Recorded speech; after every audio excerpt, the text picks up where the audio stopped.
In your election news headlines this hour, the IEC has published the final candidate lists for the 2024 national and provincial elections. Also, the Umkhonto weSizwe Party has removed 3 of its youth formation leaders, National Coordinator Bogozo Sanyile Pilani Gazuzu, and Tapelo Maisha, the Deputy President, with immediate effect. Water and Sanitation Department says about 10% progress has been made in the improvement of the Rooiwal wastewater treatment plant. It's just 49 days to the national elections. You are through to the Wednesday edition of Elections 360. A new report by South Africa's Department of Water and Sanitation paints a grim picture of the quality of the country's drinking water and its water infrastructure. The audit report found that the quality of the country's drinkable water is getting worse, with nearly half of it, which is about 46% of all water supply systems, posing acute human health risks, bacteria or other pathogens in the drinking water supply. We will be zooming into 2 provinces to give you a glimpse on the country's water issues, which begs the question, is South Africa facing a water crisis? And what can be done, most importantly, to address Lotabalolo? These are some of the questions we will be asking you today, as we look at our water issues as a country. Remember, by calling us on 011-714-0731 or hit us up on our social media platforms. X as SABC Izindaba, and on Facebook as well as SABC Izindaba. #day280 Elections 360 daily. This makes it easier to squazi interaction.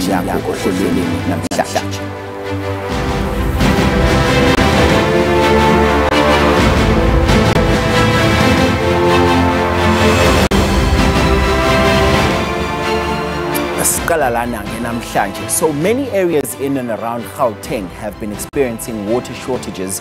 In Dateli Zethu took to the ground to find out ukuthi ngabe lenkinga enzulu kangakanani na lapha esifundazweni sase Gauteng, and this is what the people have had to say. It's very bad. I made a bed a more very one. So now no sokola meti for my 3 weeks. Understand? And then I my effort so Riasogola. Maybe babang basi the type of duty made a salary it's for nothing. Exene abantwana maleba esikolo nibangakezanga ikolos boma early cause bathakuna manzi and nakhona they don't give us any notice ukuthi amanzi from kusasa zobanyekho. We haven't had water now for 7 days, which was due to the problems they had at Iconov, and there just hasn't been any flow into Linden 1 Tower and Reservoir. Last week is the whole week is in a months. So I actually go to Vulama shop. So I actually go to speak with water spegela bantu because asilawo amanzi ahlanzekile. Sisahlupheka ngamanzi kuze kube manje hayi bengakholwa ukuthi kungabanje. Bengakholwa. Bengithi mhlambe yonke into izohamba smooth because i-youth yethu iyo ephethe eyazi ukuthi sihlupheka kangakanani. Sihlale sigula njalo. Awusazi manje ukuthi ukudla noma amanzi kodwa uyawezwa nje amanzi noma waphuza ukuthi anephunganyana ngathi awawasheka. Well, we didn't have water at home. At the shop we had in Linden Extension we had water, but at home we didn't have any water for about 10 days, you know. So, yeah, we're all a bit smelly and a bit constipated at this stage. Can I lead the bucket? Lead the couponia, the 5 liter juice, Kahakabeya.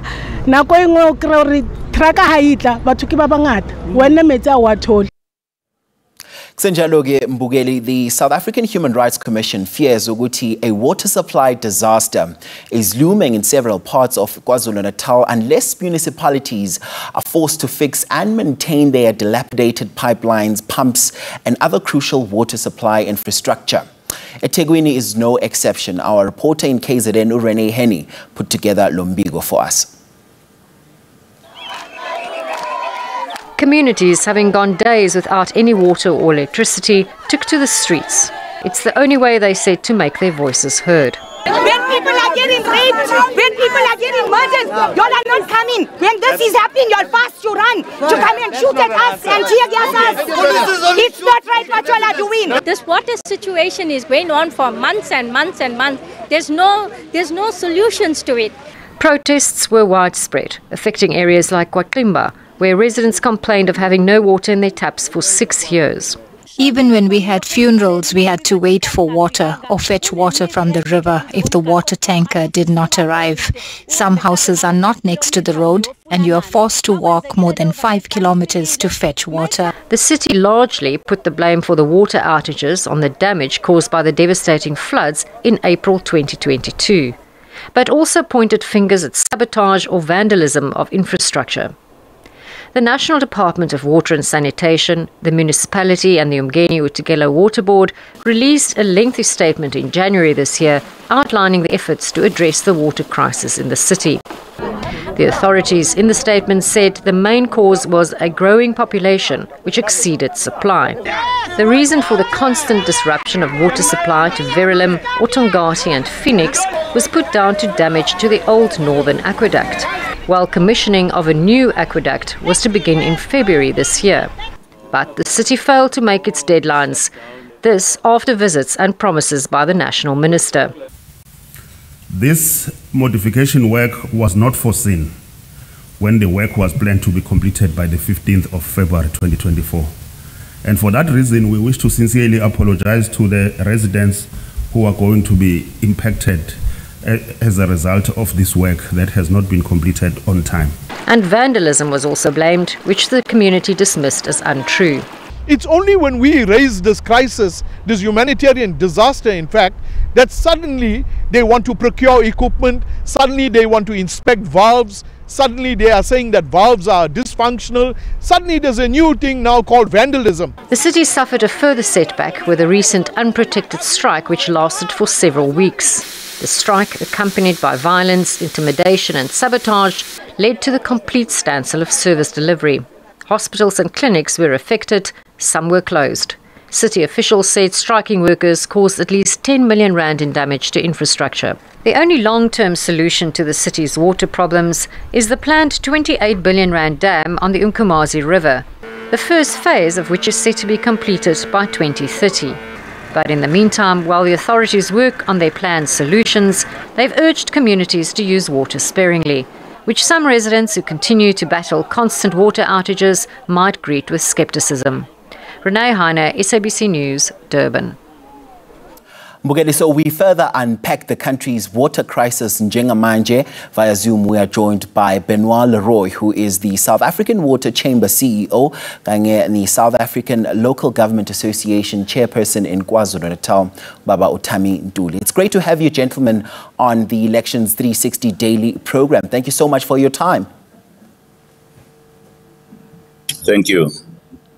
All right, Sompisi, perhaps and just give us a progress report in terms of how far are we in Njengamanje in terms of sorting out the water issues that we are seeing at KwaZulu-Natal and Njengamanje.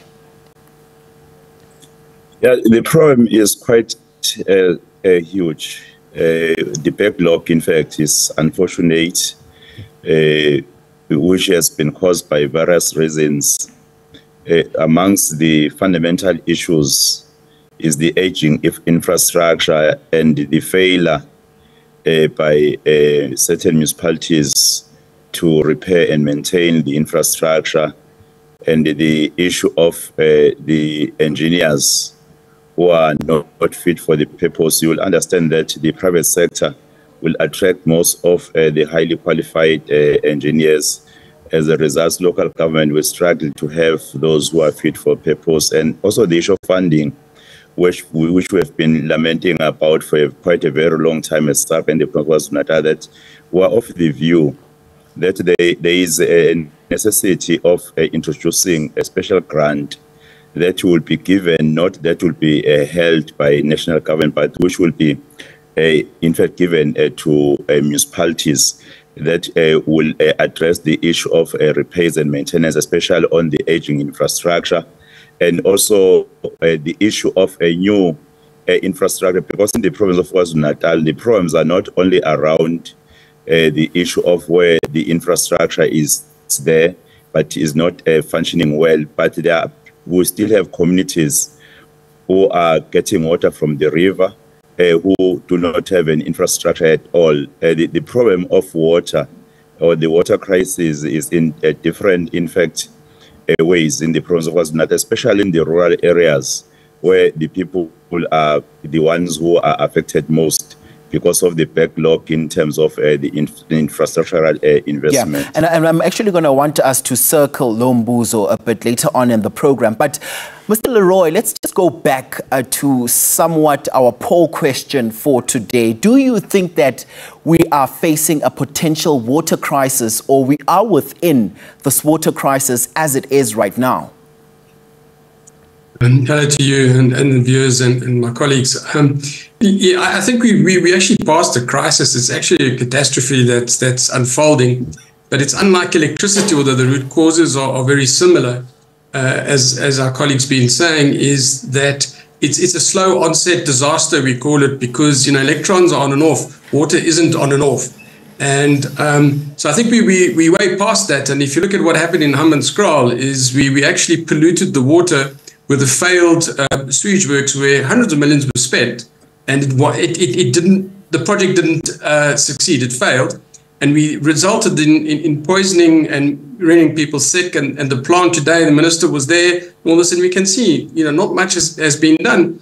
And it's a complex thing. It's not a generator that you just put in place. You don't have alternatives like renewables and the likes. Water is water, and the sanitation and water life cycle are, they're intricately interconnected. And they're interconnected also, not between themselves, but also with energy. And I think what we're finding is that we haven't invested enough in asset management over the years, and we've expanded the access to a lot more citizens as we've done electricity. And what's happened is that's taken our eye off the ball. There is a funding issue, as has been said. There is a funding issue, and that's due to the economy that has stuttered. So we have to put more money in. And then how do we attract skills into the sector? Because the crisis doesn't attract skills. Skills go to where there's positive projects and the likes. In the water and sanitation sector in the world is booming. It's absolutely booming. It hasn't boomed like this for 30 years. And I've been in the business for 40 now. It is actually booming. So the best resources are attracted globally, and so we can reattract them here, but we have to repackage this, I think, very carefully. Yeah, to make and I also actually want us to zoom into how do we do all the repackaging and how do we consolidate everything and come up with all of those solutions. And Skwenza Gonke Logu Masbuya Mbugeli Hlala Nathi Khona Lagu Elections 360 Daily. We're back with you straight after this.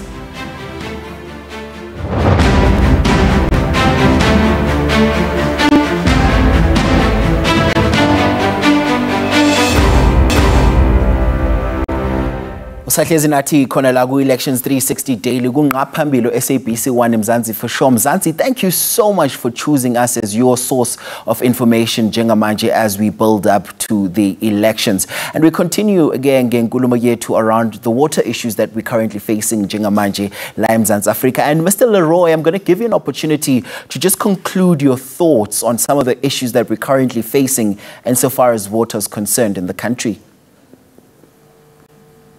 Yes, I think we were, talking about the packaging of the sector, and the sector traditionally has not been, let's say, the first choice for many engineering, scientific folk, and so we have to repackage it. And I think the global situation is there are water stresses everywhere in the world, and they talk to the SDGs. It is becoming, I think, a more fashionable sector to be involved in. It's busy digitizing, and digitalization is taking place because it's the last sector to embrace the fifth industrial revolution. So I think we have to package that with a very careful, narrative, and it really starts in secondary education and over to tertiary, and prepare, those skills to be to be harnessed and guided. And I think here the public and private sector need to work a lot closer, and we're starting to see this happening so that we can be viewed as one, collaborating and being able to get things done.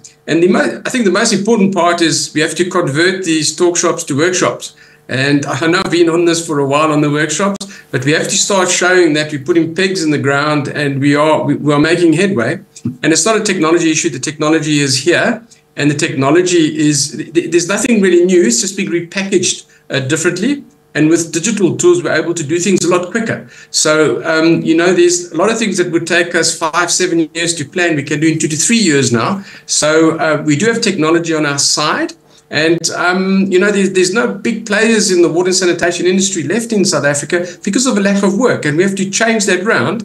And there are multinationals, but, we've been looking, for example, in North America, and there's zero interest outside of North America. It's got nothing to do with South Africa, purely because they are embarking on the non-revenue water and the reuse to drive efficiencies in their water value chain. And especially on the western side and the southern parts of the states that have had problems with water scarcity. So there's a huge drive and demand for skills. So it is topical, and I think we can do that. But the big question is, how do we do that in a complex system also?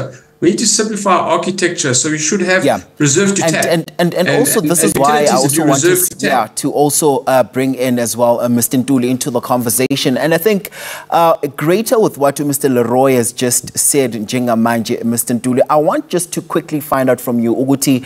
I know you've mentioned some of the intervention that have taken place in the KZN province. Let's speak about those interventions and whether at face value or from where you're standing right now, from your vantage point, do you think those interventions are enough, or is just progress moving and grinding at a slow pace? Yeah, the unfortunate thing is that this issue of load shedding has added to the burden. The billions of rands, to millions of rands that are owed by the government departments to municipalities, also incapacitated municipalities to be able to fix the 40% water losses that we are experiencing. I still believe that it's still necessary that practical interventions are actually seen. I agree with Roy on the issue of cooperation between the private sector and the public sector, so that we all work towards achieving a better, results. However, the challenge which I indicated earlier, that I think the salary, arrangements of the engineers or the municipal employees, you recall that in Chwebeni there's been a demonstration that took sometimes because of some issues around the issue of what the employees are paid. I think that is what is making municipalities to be unable to, in fact, keep engineers. You will find engineers opening their own companies, becoming consultants because they want a better salary. Okay. I think we are experiencing problems because of that. But also one important point to mention, I think in the past, the issue of cadre deployment has also affected the capacity in local government. If we can professionalize and depoliticize a local government, that will give an assurance that the service delivery we render will be the services that people really expect. Okay, and I want us to actually touch on that, but we'll also come back with solutions just to find out how do we make the plight of Abantu Bethu a little bit easier right now, because this water crisis is a nationwide crisis in Bholani, and we were also hoping to paint a picture of what is happening also in the Eastern Cape. Kodwa hlala nathi khona la ku Elections 360 Daily. Back straight after this.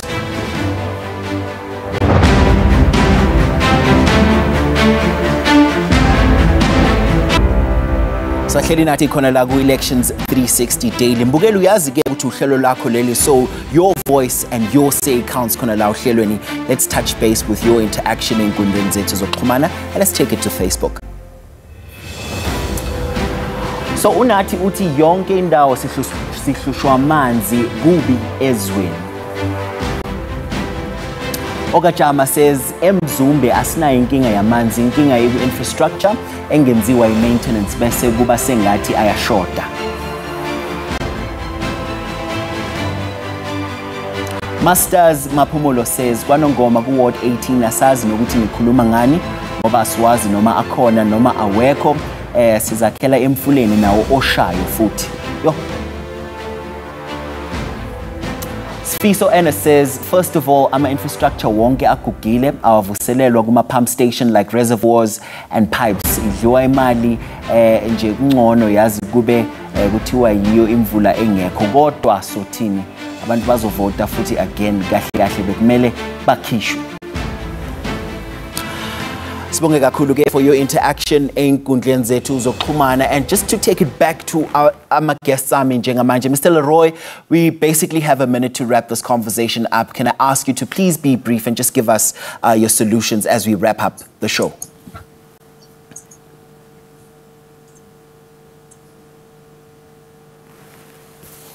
Okay, let's take it to Mr. Ntuli. So Mpisi, let's quickly get your closing remarks as we wrap up this conversation ohlelweni namhlanje.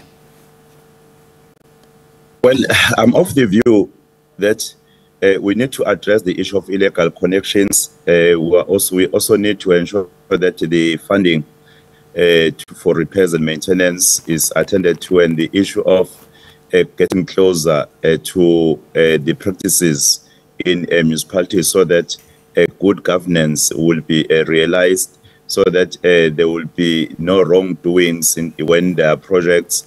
We need to expedite the issue of ensuring that everyone have access to clean water, and even those who have an infrastructure, and infrastructure is able to deliver by providing the fund in sufficient funding to municipalities, and even to make a call to the communities to save water and to understand water is a natural resource. Sure. If they don't save it, they will lose water forever. Okay, that is of course the South African Local Government Association Chairperson in KwaZulu-Natal, Tami Ntuli, as well as Benoit Leroy, who's the South African Water Chamber CEO. Gentlemen, thank you so much for your time ohlelweni namhlanje. Sibeka la namhlanje, thank you so much for joining us in Mbukeli Wami. Kuze kube ngokuzayo. From myself and the Elections 360 daily team, have a spectacular afternoon going forward. Saleh.